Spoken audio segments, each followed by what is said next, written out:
اعوذ باللہ من الشیطان الرجیم بسم اللہ الرحمن الرحیم لا الہ الا اللہ محمد الرسول اللہ۔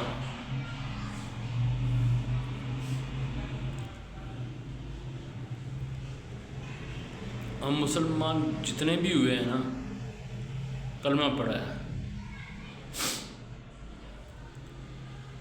تو کلمہ پڑھنے سے جان نہیں چھوٹنے والی۔ وہ تو جیسے کہتے ہیں نا کسی ادارے کے اندر جوائن کر لینا، تو یہ تو ہماری جوائننگ ہو گئی، اور اس کے آگے جو ہے نا پھر اللہ ہمیں اور اللہ کے رسول بتاتے ہیں کہ زندگی کیسے گزارنی ہے۔ اگر اس دائرے کے اندر رہ کے ہم زندگی گزاریں گے تو پھر ہمارے لیے آسانی ہو جائے گی، ورنہ پکڑ ہو جائے گی اس دنیا میں بھی اور آخرت میں بھی۔ تو پکڑ کے اللہ کے پاس بہت سے طریقے ہیں، جیسے کہ ہمیں پاکستانیوں کو انہوں نے پکڑا ہوا ہے نا، یہ چوروں نے، جو بات وہ کہتے ہیں وہ سچ ہے اور جو پورا پاکستان کہتا ہے وہ جھوٹ ہے۔ پورا پاکستان تو خیر نہیں، وہ سیاستدانوں والی بات ہو جائے گی۔ بہرحال بہت زیادہ لوگ جو ہیں نا وہ سچ بات کرتے ہیں۔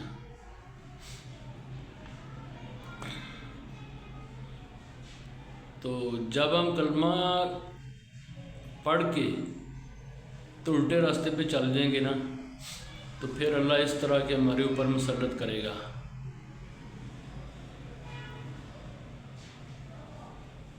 ورنہ تاریخ اٹھا کے دیکھ لو کہ جب بھی کوئی مسلمان حکمران آیا اور وہ اگر سیدھے راستے پہ چلا نا تو دنیا اللہ نے اس کے پاؤں کے نیچے رکھ دی ہے۔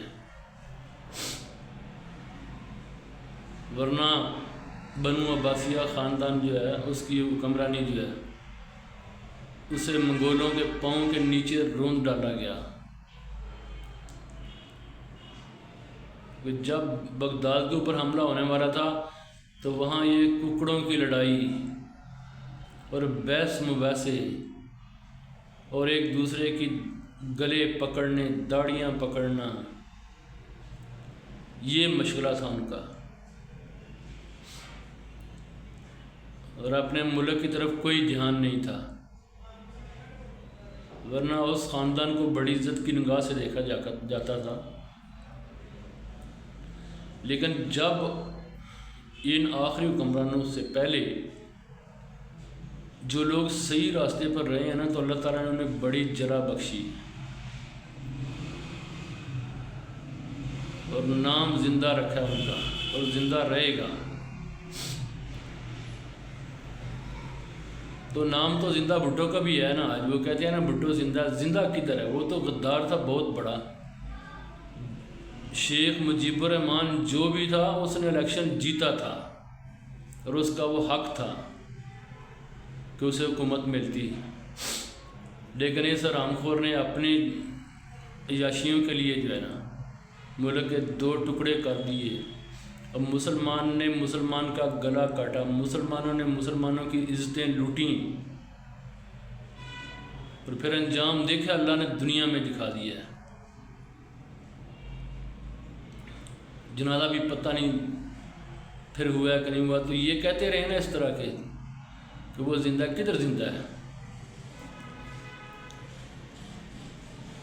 زندہ تو حضرت عمر جیسے، حضرت علی جیسے، حضرت ابوبکر صدیق، حضرت عثمان، اور بنو عباسیہ خاندان جو ہے نا وہ اس میں بڑے بڑے ظالم لوگ بھی آئے ہیں، لیکن وہ کون سا اچھا کام انہوں نے کیا؟ بعد میں آنے والوں نے تو بالکل حد کر دی، اور اس حد کا پھر انجام اللہ نے دنیا میں دے دیا کہ کافر کو مسلط کر دیا اور اینٹ سے اینٹ بجا دی۔ جبکہ پوری دنیا میں مسلمان جہاں کہیں بھی کوئی بادشاہ بنتا تھا تو وہ سب سے پہلے وہاں بغداد سے سند حاصل کرتا تھا، یعنی سرٹیفکیٹ لیتا تھا وہاں سے کہ جی یہاں میں بادشاہ بن جاؤں۔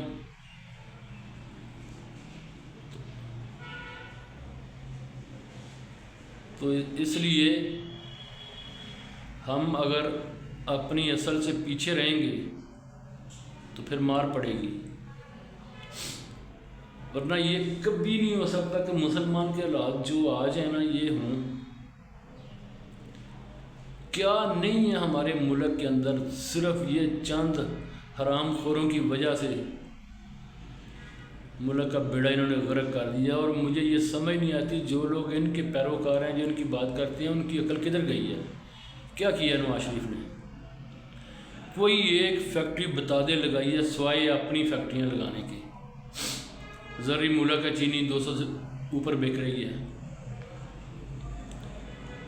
گندہ میں ایک کو سائیکو سی عورت ہمارے اوپر مسلط کر دیا، پچھلے سال انہوں نے بیڑا غرق کر دیا۔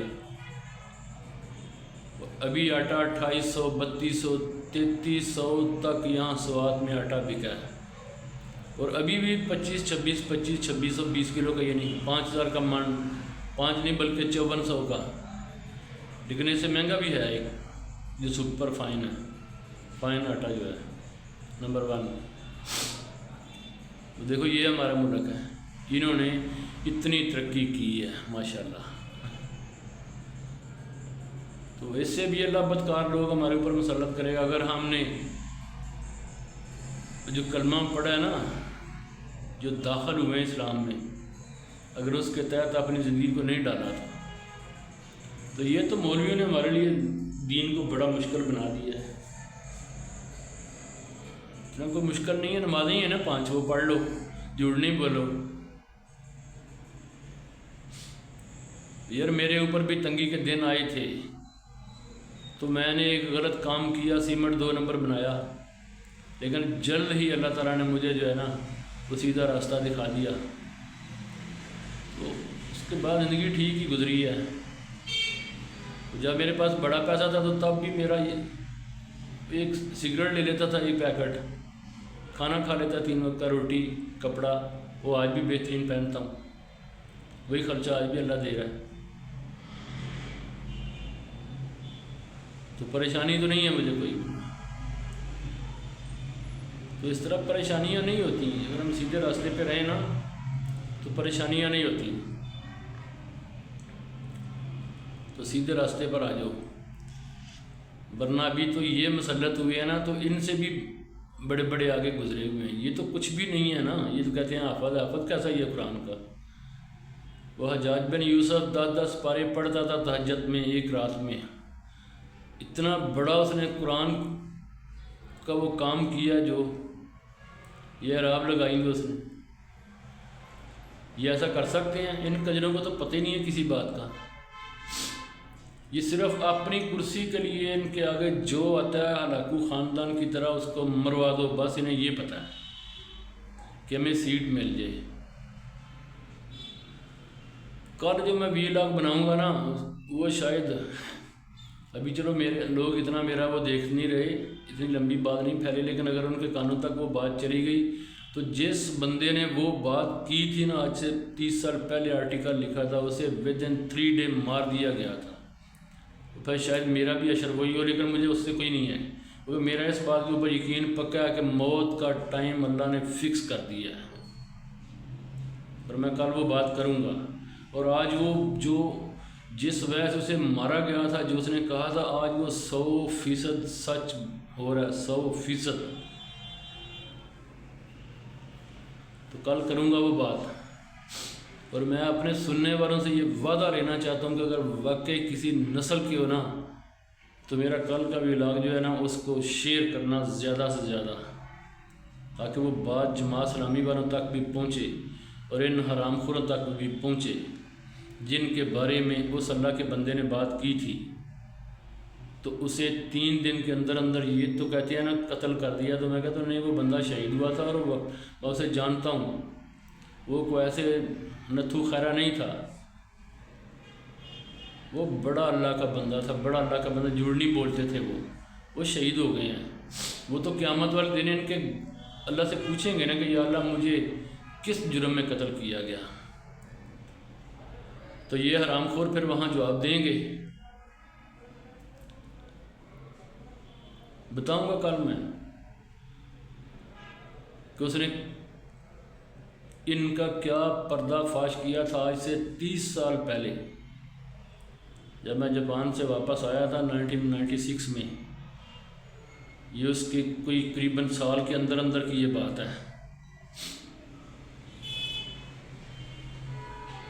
تو اس لیے ان سے کیسا ڈر صرف میرے رب کا مجھے، اور جس نے کلمہ پڑھا ہے اسے رب کا ڈر ہونا چاہیے اور کسی کا نہیں ہونا چاہیے۔ موت کا ٹائم تو اللہ نے فکس کر دیا ہے، اس کو کون آگے پیچھے کرے گا؟ یہ کریں گے یہ جو اپنی کرسی کے لیے کبھی کوئی ترمیم لا رہے ہیں، کبھی کسی چکر میں کبھی کسی چکر میں۔